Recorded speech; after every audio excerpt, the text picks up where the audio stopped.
Right, now go and get a wooden spoon and a mixing bowl. What are we making?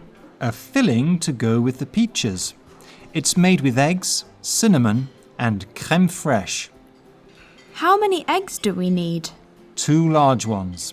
Can you beat the eggs while I prepare the other ingredients? Certainly, Chef. Whoops! I dropped one. Be careful. Go and get a cloth to clean it up.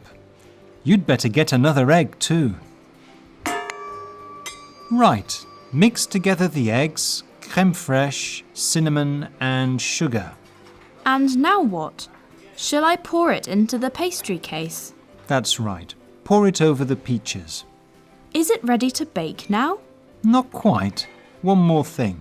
Sprinkle a handful of these flaked almonds over the flan as a topping. All ready now, Chef. Right. I have lots of other jobs to do. I'll leave you to look after the flan. How long shall I keep it in the oven? Leave it until it's slightly browned. Then you know it's ready to serve.